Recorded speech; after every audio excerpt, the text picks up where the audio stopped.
फौजी की पत्नी का 15 अगस्त। अरे बेटा, कब तक वापस आएगा? हम कब से तेरा बेसब्री से इंतजार कर रहे हैं। बोला ना माँ, कुछ दिन में आ जाऊंगा, चिंता क्यों करती हो? अरे तेरी ही शादी है और तू ही अपनी शादी में ही टाइम पर नहीं आएगा तो हमें चिंता तो होगी ना। ऐसी भी क्या ड्यूटी है कि अपनी शादी के लिए भी छुट्टी नहीं ले सकता? माँ, तुम जानती हो ना कि मुझे अपनी नौकरी से कितना प्यार है। ऐसे ही नहीं है, मैं एक फौजी हूँ और एक फौजी का कर्तव्य होता है कि सभी ऑर्डर्स को फॉलो करना और साथ में अपने देश की रक्षा करना। और इससे ज्यादा महत्वपूर्ण काम मेरे लिए और कोई नहीं हो सकता। यूँ तो तुझसे इन सब बातों में कोई नहीं जीत सकता। मुझे तुझ पर गर्व है बेटा, पर शादी में तो आ ही जाना। इस तरह शांति बात कर लेती है और उसके बाद रोहन अपनी ड्यूटी करने लगता है। वहीं दूसरी तरफ रोहन को वहाँ पर ट्रेनिंग दी जाती है। सावधान, चलो। ट्रेनिंग में उन्हें सबसे नीचे दीवार के अंदर से निकलना पड़ता है और कीचड़ होता है काफी। उसके बाद उन्हें दीवार और पहाड़ों पर भी चढ़ने की ट्रेनिंग दी जाती है। इस तरीके से वहाँ पर कड़ी ट्रेनिंग चलती है। और वहीं दूसरी तरफ रोहन के घर पर शादी की तैयारियां चल रही थी। अब शादी में बिल्कुल 2 ही दिन बचे थे। अरे शांति, तूने तो सारी तैयारियां कर दी है, लेकिन तेरा बेटा अभी तक नहीं आया है। तुझे तो पता ही है कि फौज की नौकरी कैसी होती है। एक फौजी के लिए हर चीज से ज्यादा जरूरी उसके लिए सबसे पहले उसका देश होता है। आ जाएगा। इस तरह वहाँ पर सभी लेडीज गीत और संगीत गाने लगती हैं और उसके बाद शांति अंदर आती है। क्या बात है भाग्यवान, जो इतनी परेशान लग रही हो? परेशान तो बस इसलिए हूँ कि अब तक रोहन घर वापस क्यों नहीं आया। सोच रही हूँ कि शादी तक भी आएगा या नहीं। अरे तुम्हें अपने फौजी बेटे पर यकीन नहीं? एक फौजी का वादा कभी झूठा नहीं होता। विश्वास रखो, वो आ जाएगा। इस तरह शादी की तैयारियां चलती हैं और शादी से 2 दिन पहले रोहन घर वापस आ जाता है, जिसे देखकर सबको बहुत खुशी होती है और शांति थोड़ा भावुक हो जाती है। मेरा बच्चा, कैसा है तू? कितने समय बाद देखा है तुझे। हाँ माँ, मैं बिल्कुल ठीक हूँ। तुम बताओ कैसी हो? निधि भी खुश होकर आती है और दौड़कर अपने भाई के गले लग जाती है। भाई, कैसे हो? मैं बिल्कुल ठीक हूँ। तू बता छुटकी। बस बढ़िया। अब जल्दी चलिए, मैं आपका फेशियल कर देती हूँ और आपको तैयार भी तो करना है। अरे रहने दे, तुझे पता है ना कि मुझे ये सब बिल्कुल भी पसंद नहीं है। और फिर मैं बिना फेशियल के भी तो अच्छा लग रहा हूँ ना। हाँ लग रहे हो, लेकिन आपकी शादी है तो आपको तो तैयार होना चाहिए। चलिए जल्दी। इस तरह धूमधाम से शादी की तैयारियां चलने लगती हैं और रोहन को भी घर आकर काफी अच्छा लगता है। और देखते ही देखते शादी का दिन नजदीक आ जाता है और सारे रस्मों रिवाजों के साथ शादी हो जाती है। शादी के बाद घर में बहू का धूमधाम से स्वागत करवाया जाता है। एक मूवी में देखा था कि फौजी शादी करते ही उसी दिन वापस चला गया था। कहीं यहाँ पर भी तो ऐसा नहीं होने वाला ना। रोहन प्रीति के पास आता है। आप कल कहाँ पर चलना पसंद करेंगी? कहाँ जाना है? मेरा मतलब है कि कल हम कहीं घूमने चलेंगे। जी, आपको जहाँ जैसा ठीक लगे हम वहीं चलेंगे। ठीक है, पहले आप फ्रेश हो जाइए, उसके बाद मैं भी फ्रेश हो जाऊंगा। उसके बाद प्रीति जाकर कपड़े बदल लेती है और उसके आने के बाद रोहन कपड़े बदलने चला जाता है। शुक्र है कि अभी ये कुछ दिन यहाँ पर है, वरना मैं तो सोच रही थी कि ये यहाँ नहीं रुकेंगे। उसके बाद रोहन और प्रीति सो जाते हैं और अगले दिन सुबह सबसे पहले प्रीति की पहली रसोई की रस्म होती है और वो सबके लिए आलू और छोले की सब्जी और साथ में गर्मा गर्म पूरी बनाती है और उसने आटे का हलवा भी बनाया था। बस सबको खाना पसंद आ जाए। उसके बाद प्रीति सबके लिए गर्मा गर्म खाना परोसती है। सब खाना खाते हैं और सबको बहुत अच्छा लगता है। भाभी, आपने तो बहुत ही स्वादिष्ट खाना बनाया है। खाना खाकर तो सच में मजा आ गया। हाँ वाकई, खाना तो बहुत ही लाजवाब है। हाँ, हमारे घर में तो एकदम अन्नपूर्णा का प्रवेश हो गया है। खाना खाकर एकदम आत्मा तृप्त हो गई। बिल्कुल जी, इसी बात पर आप बहू को अच्छा खासा नेक दे दीजिए। रमेश एक लिफाफा निकालता है और प्रीति को देने लगता है। ये लो बेटा, तुम्हारा नेक। नहीं पापा जी। अरे बेटा रख लो, लेने से मना नहीं करते, ये तो बड़ों का आशीर्वाद होता है। और क्या भाभी, कभी भी आती लक्ष्मी को मना नहीं करना चाहिए। इस तरह सब प्रीति का बड़े प्यार से स्वागत करते हैं और प्रीति ने भी अपने हाथों से खाना बनाकर सबको खिलाया था, तो सबको बहुत अच्छा लगा था। रोहन प्रीति के साथ बाहर घूमने जाता है। दोनों एक मॉल में गए थे। वाह, ये मॉल तो सच में बहुत ही बड़ा और सुंदर है। हाँ बिल्कुल, चलो हम चलकर थोड़ी सी शॉपिंग कर लेते हैं। बताइए क्या खरीदना है आपके लिए? जी, मुझे तो किसी चीज की जरूरत नहीं है। अभी शादी में ही हमने इतनी सारी शॉपिंग की है। फिर भी मेरी तरफ से भी तो एक गिफ्ट होना चाहिए। चलिए हम चलकर आपके लिए एक साड़ी खरीद लेते हैं। दोनों आगे शॉपिंग करने जाते हैं और रोहन अपनी चॉइस की साड़ी प्रीति के लिए खरीद रहा था कि तभी रोहन के पास एक अर्जेंट कॉल आ जाता है। आप जब तक साड़ी देखिए, मैं जस्ट अभी बात करके आता हूँ। जी ठीक है। इतना कहकर रोहन बात करने के लिए साइड में चला जाता है। Yes sir. मैं जानता हूँ रोहन कि तुम अपनी शादी के लिए घर गए हो, लेकिन मुझे तुम्हें बताना होगा कि तुम्हें कल ही वापस लौटना होगा। हमारे पास एक बहुत ही इंपॉर्टेंट मिशन आ गया है जो कि हमें जल्द से जल्द शुरू करना होगा, और तुम अपनी टीम के लीडर होने के नाते तुम्हें सबसे पहले आना होगा। यस सर, बिल्कुल। I am completely ready and I will be there sir. Rohan call cut करके अंदर आ जाता है। क्या बात है? कुछ नहीं। अच्छा बताओ, तुमने कौन सी साड़ी पसंद की है? मुझे ये पर्पल वाली साड़ी बहुत पसंद है। इसका डिजाइन कितना सुंदर है और इसका बॉर्डर भी काफी अच्छा है। ठीक है, तो हम यही देंगे। आप हमारा ये ऑर्डर पैक कर दीजिए। पेमेंट करने के बाद ऑर्डर लेकर दोनों घर वापस आ जाते हैं और रात को जब सब खाना खा लेते हैं और उसके बाद सब सोफे पर बैठकर बातें कर रहे थे। बेटा, तुम जब भी घर आते हो तो हमारे घर में एकदम बाहर आ जाती है। कभी कभी जब तुम त्योहार पर घर नहीं होते ना, तो बड़ा मन करता है कि तुम्हें भी घर पर होना चाहिए था। कोई बात नहीं माँ, मैं अपनी मातृभूमि की रक्षा करते हुए अपने घर पर ही रहता हूँ। कोई परेशानी वाली बात नहीं है। हाँ बेटा, बिल्कुल। हाँ माँ, पिताजी, मुझे आप लोगों को कुछ बताना है कि जैसे ही ऐसा कहने पर रोहन चुप्पी साध लेता है तो मानो सबके दिल ठहर जाते हैं, क्योंकि वो जानते थे कि रोहन आगे क्या बोलने वाला है। हालांकि प्रीति को अभी इस बारे में कुछ अंदाजा भी नहीं है, इसलिए रोहन साफ सुथरी बात कह देता है। माँ, मुझे कल ही ड्यूटी पर वापस लौटना होगा क्योंकि एक इम्पोर्टेंट मिशन आ गया है। सभी के चेहरे के भाव पहले ही बदल चुके थे, क्योंकि उन्हें तो अच्छे से पता था कि रोहन उन्हें क्या खबर देने वाला था। लेकिन प्रीति, जो पहले अनजान थी, ये बात सुनकर अचानक से उसके चेहरे के हाव भाव बदल जाते हैं। तो आपको कल ही वापस जाना होगा? क्या आप अपनी छुट्टी को थोड़ा और लंबा एक्सटेंड नहीं कर सकते हैं? नहीं प्रीति, हेडक्वार्टर से ऑर्डर आया है। मुझे तो अभी तेरी छड़ी से पिटाई करनी होगी। तूने हमें पहले क्यों नहीं बताया? मैं तेरे पसंद का खाना बनाकर तैयार करके रखती। मैं जानती हूँ इस बारे में तुझे दिन में ही पता चल गया होगा, लेकिन फिर भी तुझे रात को ही बताना था। कोई बात नहीं माँ, जल्दी घर वापस आऊंगा, तब तुम्हारे हाथ का खाना खाऊंगा। अभी तो बस पैकिंग कर लेता हूँ।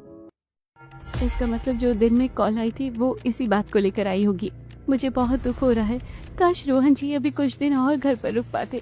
अभी तो हमारी नई नई शादी हुई है और हम एक दूसरे को ठीक से जान और पहचान तक नहीं सके। बहुत सारे ख्याल जो इंसान को विचलित कर देते हैं। शांति भी अपने मन को मारने की कोशिश कर रही थी। वो रात को रसोई में जाती है और अपने बेटे के लिए गर्मा गर्म गुजिया बनाने लगती है, क्योंकि वो उसे सबसे ज्यादा पसंद है। हाँ, उसे बनाने में काफी मेहनत लग रही थी, लेकिन उसे तो सिर्फ अपने बेटे को अपने हाथ की बनी गुजिया खिलानी थी। जब रात को रमेश की आंख खुलती है और वो शांति को पास में नहीं देखता तो वो समझ जाता है, इसलिए वो उठकर रसोई में आता है। इतना समय हो गया लेकिन तुम्हारी आदत अभी तक नहीं गई। बेटे ने दिन में नहीं बताया, लेकिन पूरी रात जाग कर भी उसकी पसंद का खाना बनाना है तुम्हें। माँ की ममता ऐसी ही होती है, कोई इसे क्या ही समझे। वहीं दूसरी तरफ प्रीति रोहन का बैग पैक कर रही थी। आपने तो कहा था कि आप कम से कम एक हफ्ता तो जरूर रुकेंगे। हमारी नौकरी में ऐसा ही होता है, कब बुलावा आ जाए कुछ पता नहीं चलता। तो अब आप कब आएंगे? कुछ नहीं कह सकते। अभी बहुत से त्योहार आने वाले हैं। सबसे पहले सावन आएगा, जिसमें महाशिवरात्रि आएगी। उसके बाद 15 अगस्त, रक्षाबंधन, फिर करवा चौथ। क्या आप तब आएंगे? कुछ नहीं कह सकते। त्योहारों पर बाकी सबकी छुट्टी होती होगी, लेकिन हमारी तो नहीं। लेकिन 15 अगस्त पर तो सभी सरकारी दफ्तरों की भी छुट्टी होती है और उस दिन तो किसी को भी काम नहीं करना होता। रोहन को प्रीति की आंखों में दिख रहा था कि वो बहुत ज्यादा भावुक हो रही थी और इस वजह से वो कोशिश कर रही थी कि रोहन किसी दिन तो जल्दी ही घर वापस आ जाए। न जाने क्यों वो उसका दिल ना तोड़ सका और बिना सोचे समझे कह दिया। सही कहा, 15 अगस्त तक देख सकता हूँ, अर्जी डाल दूंगा। प्रीति के चेहरे पर हल्के से राहत के भाव आ जाते हैं और वो अब थोड़ी राहत के साथ रोहन का बैग पैक करती है। उसके बाद प्रीति और रोहन सो जाते हैं और अगले ही दिन सुबह रोहन ड्यूटी पर जाने के लिए जल्दी तैयार हो जाता है। तब शांति उसे गुजिया देती है। ले, तेरे लिए मैंने बहुत सारी गुजिया बनाई है और सुबह बहू से तेरे लिए तेरी पसंदीदा आलू के पराठे बना दिए। इन्हें अच्छे से खा लेना। माँ, तुम भी ना अक्सर खुद को परेशान करती हो। चुप कर, नहीं तो लगाऊंगी अभी खींच कर एक। अपने बच्चे का ध्यान रखने के लिए माँ को भला कौन सी परेशानी होगी। शांति भी बहुत ज्यादा भावुक हो रही थी, लेकिन खुद को संभालती है और कहती है, अच्छा ठीक है, आराम से जाना। उसके बाद सबसे अलविदा कहने के बाद रोहन वहां से चला जाता है। आज रोहन गया था तो घर में किसी का भी मन नहीं लग रहा था। सब बड़े गुमसुम और ख्यालों में खोए हुए थे। अगले दिन फिर भी हालात सामान्य हुए, लेकिन ये सब प्रीति के लिए बहुत मुश्किल हो रहा था। जब रात को प्रीति खाना बना रही थी, मेरा तो बिल्कुल भी मन नहीं लग रहा, पता नहीं कहाँ होंगे और किस हाल में होंगे। अभी खाना बनाकर उन्हें फोन करती हूँ। प्रीति सबके लिए खाना बना देती है और सबको खाना परोस देती है। सब खाना खा लेते हैं। खाना खाने के बाद प्रीति कमरे में जाती है और रोहन को कॉल करने लगती है। जिस व्यक्ति को आप संपर्क करना चाहते हैं वो अभी नेटवर्क क्षेत्र से बाहर है। प्रीति का मूड बिल्कुल खराब हो जाता है क्योंकि उसने रोहन को बार बार फोन मिलाने की कोशिश की तो उसका फोन नहीं मिल रहा था। पता नहीं कहाँ पर है जो उनका फोन ही नहीं लग रहा। आज पूरे दिन से मेरी बात ही नहीं हुई है। इस तरह प्रीति बहुत ज्यादा परेशान हो गई थी और अगले 2 दिनों तक भी उसकी जब रोहन से बात नहीं हुई थी तो वो और भी ज्यादा परेशान रहने लगी थी। थकान उसके चेहरे पर साफ नजर आ रही थी। क्या बात है बेटा, तुम ठीक तो हो ना? तुम्हारी तबीयत तो ठीक है ना? हाँ मम्मी जी, मैं ठीक हूँ, बस उनसे बात नहीं हो पा रही है। आपको पता है कि वो कहाँ है और उनका नंबर क्यों नहीं मिल रहा? शांति समझ जाती है। हाँ बेटा, वो एक बहुत जरूरी मिशन पर गया है और मिशन के दौरान घर वालों से बात करना बिल्कुल भी अलाउड नहीं है, क्योंकि किसी को भी नहीं पता चलना चाहिए कि वो कहाँ है और क्या कर रहे हैं। बस कोई भी जानकारी लीक होने से बचने के लिए ये सब करना पड़ता है। इसलिए तुम चिंता मत करो, जल्दी ही उसका फोन आ जाएगा। ये सुनने के बाद प्रीति को थोड़ी राहत तो मिलती है, लेकिन बेचैनी कहाँ खत्म होने वाली थी। प्रीति हर रोज नियम से मंदिर जाती थी और वो शिव जी के ऊपर जल चढ़ाकर उनसे प्रार्थना करती थी। हे प्रभु, मेरा मन बड़ा बेचैन हो रहा है। मैं बस अपने पति की लंबी उम्र के लिए आपसे प्रार्थना कर रही हूँ। वो इस समय जहाँ भी हो सही सलामत हो। यूं ही शाम को उनसे मिलने के लिए एक जोड़ा आता है। कैसे हैं आप? हम बिल्कुल ठीक है और आपसे मिलने के बाद तो और भी ठीक हो गए हैं। प्रीति अंदर सबके लिए चाय नाश्ता बना रही थी, बाहर सब बातें कर रहे थे। और बताइए कमांडिंग जनरल साहब जी, कैसा है सब? जी बिल्कुल सब बढ़िया है। अभी 1 महीने की छुट्टी काटने के लिए घर पर आया था। अच्छा है, घर परिवार के साथ भी कुछ समय बिताना चाहिए। जब आते हैं तो बड़ा अच्छा लगता है और वो हसीन पल कब बीत जाता है कुछ पता ही नहीं चलता। प्रीति वहाँ आ गई थी और वो ये सारी बातें सुन रही थी। उसके बाद प्रीति उन दोनों के पैर छूकर उन्हें प्रणाम करती है। हम तो आपकी बहू से ही मिलने आए थे। शादी के समय मुझे छुट्टी नहीं मिल सकी, इसलिए आ नहीं सका। कोई बात नहीं, हम अच्छे से समझते हैं। फिर वो थोड़ी देर वहाँ बैठ जाती है, लेकिन कुछ भी नहीं बोल रही थी। वो एकदम गुमसुम हो गई थी। उसके बाद वो सबसे बात करने के बाद वहाँ से चली जाती है। आप कहे तो एक बार मैं प्रीति से मिल लूं? हाँ हाँ बिल्कुल, ये भी कोई पूछने वाली बात है। सुनीता प्रीति के कमरे में जाती है और नॉक करती है। प्रीति सुनीता को अंदर आने देती है और उसके बाद सुनीता बैठकर उससे बातें करती है। लगता है कि तुम अपनी फौजी के ख्यालों में कुछ ज्यादा ही खो गई हो, इसलिए इतनी गुमसुम हो। ये बात सुनकर प्रीति हल्की सी भावुक हो जाती है और कहती है, दरअसल मुझे एक चिंता खाई जा रही है। पिछले 1 हफ्ते से मेरी उनसे बात नहीं हो पा रही है और फोन भी नहीं मिल रहा। मेरा मन बड़ा बेचैन हो रहा है। शुरुआत में मेरे साथ भी यही सब होता था। मैं भी बहुत परेशान रहती थी और बड़ी बेचैन हो जाती थी, लेकिन तुम चिंता मत करो, धीरे धीरे समय के साथ आदत पड़ जाएगी। ये सब उनकी नौकरी का हिस्सा है और हमें भी थोड़ा सा स्ट्रांग होना चाहिए। उसके बाद सुनीता प्रीति को हौसला देती है और अपने जीवन के कुछ किस्सों के बारे में प्रीति को बता रही थी। तब आखिर में सुनीता एक और किस्सा प्रीति को बताती है। तुम्हें पता है, मैं शादी करने को लेकर बहुत ज्यादा रिबेलियंस थी। हाँ, हालांकि मेरी चॉइस फौजी ही थी कि मुझे किसी फौजी से शादी करनी है, क्योंकि मेरे अंदर भी देशभक्ति की बहुत ज्यादा लगन और भावना थी। लेकिन जिस उम्र में मेरे माता पिता मेरी शादी करना चाह रहे थे, उस समय मुझे शादी नहीं करनी थी और मेरे माता पिता भी थोड़े खुले विचारों के थे। तो उन्होंने कहा कि तुम पहले जाकर लड़के से मिल लो। ये तो बहुत अच्छी बात है। हाँ, और मैं एक ब्रिज पर खड़े होकर उनका इंतजार कर रही थी। तब ये मेरे सामने आए और एक लड़की का पीछा कर रहे थे। लड़की आगे भाग रही थी और इन्होंने उसका हाथ पकड़ा। मुझे लगा लड़की को छेड़ रहे हैं, इसलिए मैंने इनका डटकर सामना किया और बाद में पता चला कि ये सिर्फ उस लड़की को उसका पर्स लौटा रहे थे और उस लड़की को भी कुछ गलतफहमी हो गई थी। ये उनका पीछा कर रहे थे, इसलिए लड़की इनसे भाग रही थी। इस बात पर प्रीति खूब ठहाके लगाकर हंसने लगती है। ये तो सच में कमाल की बात हो गई। तुम सोच नहीं सकती कि इन्हें कितना ज्यादा एम्बैरेस्ड हुआ था और उनके गाल एकदम टमाटर की तरह लाल हो गए थे।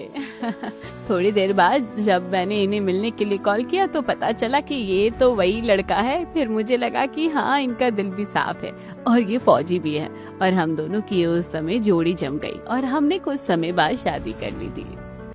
इस तरह सुनीता प्रीति को हौसला देती है और अगले दिन प्रीति की रोहन से बात हो जाती है, जिसकी बात उसे थोड़ा अच्छा लगता है। आपको पता भी है कि मुझे कितनी चिंता हो रही थी? अच्छा, तो तुम मुझे मिस कर रही थी? बिल्कुल नहीं। जिस पति को सिर्फ अपनी नौकरी से प्यार है और अपनी पत्नी से नहीं, मैं उसे भला क्यों मिस करूंगी? तुम तो जानती हो ना कि फौजी कैसे होते हैं। उनका घर वालों से भी प्यार होता है, लेकिन देश प्रेम भी तो बहुत होता है। क्या बात है, ऐसा क्यों लग रहा है कि आप कहाँ पर रहे हैं? आज हम पहाड़ी और हिमालय वाले इलाकों में हैं, जहाँ पर बर्फबारी हो रही है, इसलिए बस थोड़ी ठंड लग रही है। आप अच्छे गर्म कपड़े पहन लीजिए और अपना ध्यान रखिए। क्या आपने खाना खा लिया? हाँ, खाना तो खा लिया। खाने में क्या खाया? यहाँ पर बढ़िया शाही पनीर, दाल मखनी और चॉप है। अच्छा जी, फिर तो सही पार्टी हो रही है आपकी। थोड़ी देर बाद बात करने के बाद रोहन कॉल कट कर देता है और वो बर्फबारी इलाके में अपने दोस्तों के साथ बैठा था। उसने ग्लव्स पहने थे और उसके हाथ में एक सूखी एकदम कड़क रोटी थी, जिसे खाने के लिए भी जिगरा चाहिए। अरे जल्दी से रोटी खत्म कर ले, फिर रोटी खाने का भी समय नहीं मिलेगा। और आज तो रोटी बाकी समय से थोड़ी सी नरम है।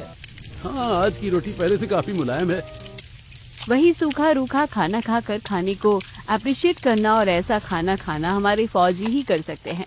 खाना खाने के बाद भी उन्हें चैन नहीं था, क्योंकि उन्हें अपना अगला मिशन जो चालू करना था, वहाँ बर्फबारी में भी उन्हें कड़ा पहरा देना पड़ रहा था। लेकिन सभी फौजी वहाँ पर अपनी ड्यूटी पर तैनात खड़े थे और बड़ी ईमानदारी से अपना काम कर रहे थे। जहाँ बाकी घरों में सभी लोग आराम से आराम फरमा रहे थे, वहीं दूसरी तरफ फौजी बॉर्डर पर हमारी रक्षा कर रहे थे।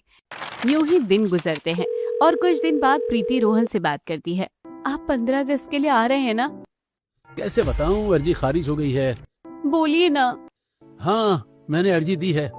रोहन प्रीति का दिल नहीं तोड़ना चाहता था, इसलिए उसने ऐसा कह दिया। और हालांकि अभी 15 अगस्त आने में 2-3 महीने बाकी थे, इसलिए रोहन पहले ही छुट्टी लेकर घर वापस आ जाता है। प्रीति मंदिर में पूजा करने गई थी।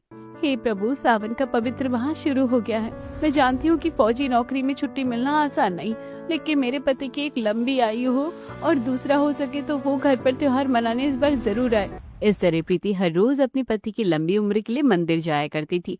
लेकिन आज जब वो मंदिर से घर लौटती है तो उसे एक अच्छा सरप्राइज मिलता है। सामने सोफे पर रोहन बैठा था और जिसे देखकर प्रीति फूले नहीं समाती। मुरझाए हुए चेहरे, हाँ, आप सबके मुरझाए हुए चेहरे देखकर मुझे लग रहा था कि सबको मेरी याद आ रही होगी, तो सोचा कि अरे सब कुछ। इस तरह सब लोग बहुत खुश हो गए थे और अब रोहन कुछ दिन घर पर टाइम स्पेंड करता है। पहले दिन तो प्रीति रोहन की पसंद का सारा खाना बनाती है। शांति और निधि रसोई में आती है। अरे बेटा, तुझे सुबह से देख रही हूँ कि तू सुबह से रसोई में लगी हुई है। आखिर ऐसा क्या कर रही है आज? मम्मी जी, सावन का महीना चल रहा है और इस महीने में हर कोई मीठे पूड़े, गुलगुले और घेवर खाता है, तो क्यों ना उनकी पसंद की भी चीजें बनाई जाए। आप भी मम्मी की तरह बहुत ज्यादा खुश और एक्साइटेड है और भैया की खूब खातिरदारी होने वाली है। लेकिन मुझे लगता है कि आपको भैया के साथ कुछ टाइम स्पेंड करना चाहिए। अगर आप ऐसे ही पूरा दिन रसोई में लगी रहोगी तो कब तक गुजर जाएगा पता भी नहीं चलेगा। ये बात सुनकर शांति को बड़ा बुरा लगता है, इसलिए शांति अगले ही दिन एक काम वाली रख लेती है। और जब प्रीति घर का काम करने लगती है, बेटा तुम्हें काम की चिंता करने की कोई जरूरत नहीं है। 1 हफ्ते के लिए सारा काम करने के लिए काम वाली रख ली है हमने। अब हम सब साथ मिलकर खूब एंजॉय करेंगे और तुम भी रोहन के साथ कुछ टाइम स्पेंड करो। इस तरह प्रीति रोहन के साथ बहुत एंजॉय करती है। और जब बारिश आती है तो सब छत पर बारिश में मजे करते हैं। सब बारिश में डांस कर रहे थे। बारिश में नहाने का मजा ही अलग है। कितना अच्छा लग रहा है ना भाभी? और खासकर तुम्हारे भैया का घर पर होना और ज्यादा अच्छा लग रहा है। सच कहूँ तो मैं भी बहुत समय बाद बारिश को एंजॉय कर रहा हूँ। जिंदगी में हमेशा हर समय एंजॉय करना चाहिए। अरे अब तो मेरी बूढ़ी हड्डी में जान नहीं है, तो बहुत बारिश में नहा लिया। मैं तो जाकर कपड़े बदल रहा हूँ। उसके बाद सब बारिश को देखते हुए चाय पकोड़े खा रहे थे। शाम को प्रीति और रोहन बाजार घूमने जाते हैं और जब दोनों साथ में आइसक्रीम खाते हैं तो प्रीति हर छोटे लम्हे की छोटी छोटी वीडियो बना रही थी और क्यूट पिक्चर्स क्लिक कर रही थी। प्रीति रोहन की यूनिफॉर्म पहनती है और सैल्यूट करती है। बताओ कैसी लग रही हूँ? मुझसे भी अच्छी। हूँ। उसके बाद रोहन प्रीति की यूनिफॉर्म में भी बहुत सारी पिक्चर क्लिक करता है। इस हफ्ते के दौरान वो बहुत ज्यादा खुश थी और एक हफ्ता खत्म होने के बाद रोहन को वापस अपने काम पर जाना पड़ता है और अब इस बार प्रीति थोड़ी उदास होती है। तो देखो, अगर इस तरह उदास होकर मुझे भेजोगी तो मुझे बिल्कुल अच्छा नहीं लगेगा और मैं ठीक से अपना काम नहीं कर पाऊंगा। मुझे नहीं पता कि खुश होकर कैसे भेजा जाता है, थोड़ा सा तो दिल दुखता है ना, लेकिन कोई बात नहीं, 15 अगस्त पर आप वापस आओगे ना। कुछ देर रोहन चुप्पी साध लेता है और अब प्रीति भी बिना कहे रोहन की बात समझ जाती है। ठीक है, समझ गई, कोई बात नहीं, आप अपना काम खत्म करिए और जल्दी से जल्दी हमारे पास छुट्टी लेकर फिर से आ जाना। बड़ी जल्दी तुम पर फौजी का रंग चढ़ गया है और कितनी समझदारी वाली बातें करने लगी हो अब। कहते हैं ना, संगत का असर तो होता ही है। देखिए, मैंने आपके लिए बढ़िया मीठा चूरमा भी पैक कर दिया है और सारा आपकी पसंद का खाना है और थोड़ा सा आम का अचार भी है।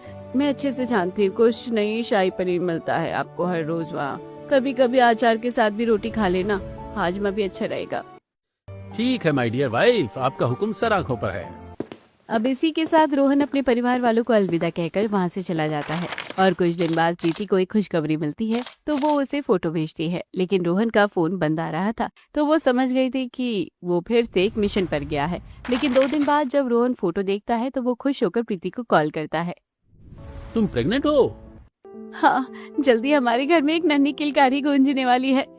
इस तरह घर में सब खुश थे। अब 15 अगस्त का दिन भी नजदीक आ रहा था, साथ ही हरियाली तीज भी आ रही थी। पड़ोस में सभी पत्नियां अपने पतियों के साथ और बच्चों के साथ शॉपिंग करने जा रही थी और कभी घूमने जा रही थी। एक दिन प्रीति खिड़की पर खड़ी थी और वो पड़ोसनों को देख रही थी। चलो, अच्छा है कि हमने शॉपिंग कर ली, आज मुझे बहुत अच्छा लगा। हाँ, तो इसी खुशी में अब अंदर जाकर मुझे एक बढ़िया सा गर्मा गर्म स्वादिष्ट खाना बनाकर खिला देना। बिल्कुल पतिदेव जी, चलिए। उन जोड़ों को इस तरह देखकर और साथ शॉपिंग करता हुआ देखकर प्रीति को भी रोहन की बहुत याद आ रही थी, लेकिन तभी वो अपने पेट पर हाथ रखकर कहती है, कोई बात नहीं, अभी तुम्हारे पापा नहीं आ रहे हैं, लेकिन तुमसे मिलने जरूर आएंगे। देखते ही देखते 15 अगस्त आने लगता है और सभी 15 अगस्त की तैयारियां कर रहे थे। स्कूल में भी 15 अगस्त की तैयारियां हो रही थी और स्कूल को सजाया जा रहा था। साथ ही झंडा फहराने की भी तैयारियां हो रही थी। गली में बच्चे भी झंडे लेकर घूम रहे थे और साथ ही कुछ छतों पर पतंग उड़ाने की भी तैयारियां चल रही थी।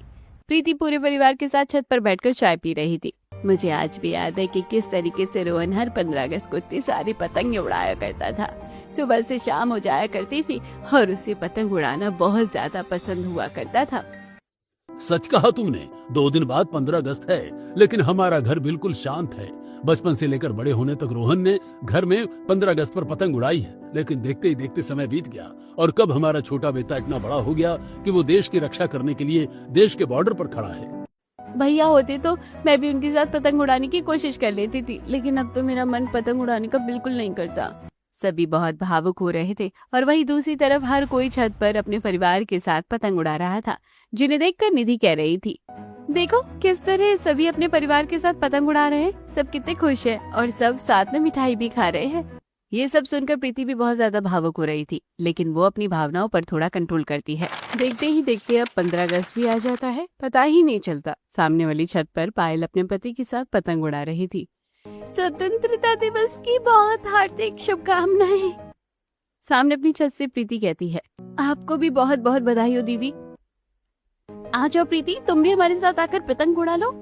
बस आप उड़ाइए, मुझे पतंग नहीं उड़ानी आती।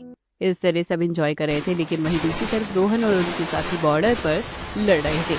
उनकी हालत बहुत ज्यादा बिगड़ रही थी। Headquarter chief officer walkie talkie से कहते हैं, टारगेट नंबर 1 किल, टारगेट नंबर 1 किल, नाउ हाई। दूसरी तरफ रोहन वॉकी टॉकी से कहता है, रोजर। वहाँ पर फायरिंग हो रही थी और हमारे जवान फौजी पूरी निष्ठा के साथ आतंकवादियों का सामना कर रहे थे। Move and fire. उधर से आतंकवादियों का हमला नहीं रुक रहा था और सही मौके को देखकर वो लोग आगे बढ़ते हैं और आतंकवादियों के ऊपर शूट कर देते हैं और साथ में इस तरीके से लड़ाई बढ़ती जा रही थी। और वहीं दूसरी तरफ सुनीता के घर पर, चलो बच्चों 15 अगस्त है, तुम लोगों को पतंग नहीं उड़ानी? नहीं मम्मी, हमारा पतंग उड़ाने का मन नहीं कर रहा। चलो कोई बात नहीं, हम शांति आंटी के घर चलते हैं। अपने बच्चों को लेकर सुनीता 15 अगस्त वाले दिन शांति के घर चली जाती है और वहाँ पर सब लोग बैठकर चाय नाश्ता कर रहे थे। प्रीति, इस समय तुम्हें थोड़ा ध्यान रखना चाहिए, अच्छे से खाया पिया करो। क्या सुन रही हूँ मैं कि तुम ठीक से खाने पर ध्यान नहीं देती हो? कई बार खाना खाने का मन नहीं करता, उल्टी आ जाती है। हाँ, ये सब तो इस समय बहुत लाजमी है, लेकिन खाना नहीं खाओगे तो कमजोरी आ जाएगी और बच्चे की सेहत के लिए भी अच्छा नहीं होगा। तभी रमेश के पास कॉल आता है और वो सुनकर उसके पांव तले जमीन खिसक जाती है। थोड़ी देर बाद सुनीता के पास भी कॉल आता है तो काफिन के अंदर तिरंगे को लपेट कर लाया जाता है। सुनीता के घर वालों पर तो बिजली ही गिर पड़ी थी। जब सुनीता और उसके बच्चों ने उसके अंदर बेजान कमांडिंग जनरल को देखा तो उन्होंने सबसे पहले पूरे गर्व के साथ उन्हें सल्यूट किया। आपने हमारे देश के लिए बलिदान दिया। सुनीता का पूरा परिवार बहुत रो रहा था और बच्चों की आंखों से भी झरझर आंसू बह रहे थे और वहां पर हर कोई उन्हें श्रद्धांजलि दे रहा था। और जहां 15 अगस्त पूरे देश के लिए खुशी का माहौल था, वहां पर एक परिवार के लिए सबसे इमोशनल पल था। वहीं दूसरी तरफ प्रीति के घर के आगे भी यही माहौल था। सबकी आंखों से आंसू बह रहे थे और सिपाही उन्हें जब काफिन खोल कर दिखाता है तो उसमें रोहन नहीं था, सिर्फ उसकी खून से लथपथ वर्दी रखी थी। हम उन्हें ढूंढने की पूरी कोशिश कर रहे हैं। तब प्रीति रोने लगती है। आपने तो वादा किया था कि अगले त्योहार पर घर जरूर आएंगे और एक फौजी कभी अपना वादा नहीं तोड़ता, तो आपको वादा निभाना चाहिए था। वहीं दूसरी तरफ शांति, रमेश और निधि की भी बहुत बुरी हालत थी, लेकिन उन्होंने खुद को संभाला और अंतिम संस्कार किया और उन्हें श्रद्धांजलि दी गई। कुछ समय बाद उन्हें राष्ट्रपति रोहन और कमांडिंग जनरल के परिवार को ब्रेवरी के अवार्ड से नवाजा गया। इस तरह दिन गुजर रहे थे और पूरे 5 साल बीत जाते हैं। 5 साल बाद फिर से 15 अगस्त आता है और अब प्रीति का बेटा 5 साल का भी हो गया था। अरे बेटा, तुम्हें ठीक से पतंग उड़ानी चाहिए, इस तरह तुम पतंग उड़ाना नहीं सीख पाओगे। आप मुझे ठीक से ना पतंग उड़ाना नहीं सिखाती हो, ना उड़ाने देती हो। सबके पापा उन्हें बहुत अच्छे से पतंग उड़ाना सिखाते हैं और मेरे पापा क्यों नहीं आते। ये बात सुनकर प्रीति को बहुत बुरा लगता है। बेटा, तुम तो जानते हो ना कि पापा तुम्हें देख रहे हैं, लेकिन वो अब हमारे पास नहीं आ सकते, इसलिए तुम्हें पापा के लिए अच्छे से मेहनत करनी चाहिए। और फिर तुम भी तो उनकी तरह बहादुर फौजी बनना चाहते हो ना, तो इस तरीके से तुम्हें गुस्सा नहीं करना चाहिए। फौजी बनना और किसी घर से फौजी को बनाना बिल्कुल भी आसान बात नहीं है। एक फौजी हमारे देश की शान है और उनकी वजह से ही ये सारा जहां है। हमारे इतने सारे फौजियों का बलिदान, जिन्होंने हमारी सुरक्षा के लिए पल पल अपना आराम और चैन सब कुछ हमारे लिए कुर्बान कर दिया, तो हमें भी सिर्फ 15 अगस्त ही नहीं, हमेशा ही उनके लिए सम्मान पूर्वक व्यवहार रखना चाहिए। थोड़ी देर बाद दरवाजे पर दस्तक होती है और जब दरवाजा खुलता है तो सामने रोहन खड़ा था, जिसे देखकर हर कोई भावुक हो गया था। लेकिन उसका अब बायां हाथ नहीं था, लेकिन वो सही सलामत आ गया था। यही परिवार वालों के लिए सबसे बड़ी बात थी। बेटा, सच बता, ये कोई सपना तो नहीं है ना? क्या ये सच में हकीकत है? हाँ माँ, हकीकत है। मैं तो आतंकवादियों की चपेट में आने वाला था, इसलिए भेष बदलकर बड़ी मुश्किल से वहाँ से बचकर गया और उसके बाद एक इम्पोर्टेंट मिशन पर निकल गया और वो बहुत ही सीक्रेट और इम्पोर्टेंट मिशन था, इसलिए मैं ठीक होने के बाद किसी को कुछ नहीं बता सका। आपको पता भी है कि हम सब यहाँ पर कितना ज्यादा परेशान हो गए थे और आपके बिना एक एक पल बहुत भारी लग रहा था। पता भी है किस तरीके से 5 साल बिताए हैं और अब चिंटू आपको देख रहा है तो उसे कितनी खुशी है। इस तरह सभी बहुत ज्यादा भावुक हो जाते हैं और रोहन सबकी बात को समझ पा रहा था। हालांकि रोहन का अब एक हाथ नहीं था, इसलिए वो खुद को, क्या बात है, घर आने की खुशी नहीं हुई? ऐसा नहीं है, बस मेरा अब एक हाथ नहीं है तो अब मैं किसी काम का नहीं हूँ। खबरदार, जो ऐसा कहा तो आपने देश के लिए कितना बड़ा बलिदान दिया है, ऐसा हर कोई नहीं कर सकता। और दूसरी बात, अब मैं टीचर बन गई हूँ तो आपको इन सब चीजों की चिंता करने की कोई जरूरत नहीं है। ऊपर से चिंटू के साथ 5 साल का समय आप बिता नहीं सके तो उसे पूरा कीजिए। उसे एक पिता की जरूरत थी तो अब वो कमी पूरी हो जाएगी और उसे भी आपकी तरह फौजी बनना है, तो उसके लिए भी तो उसे हमें तैयार करना है। फिर तो अच्छी बात है, मैं उसे अभी से ही ट्रेनिंग दूंगा, तब जाकर वो कभी एक अच्छा फौजी बन सकेगा। मैं उसे तैयार करूंगा। इस तरह एक फौजी की पत्नी के कई साल 15 अगस्त यूं ही बीत जाते थे, लेकिन पहली बार 15 अगस्त पर उसका फौजी पति घर आया था। लेकिन एक बलिदान देने के बाद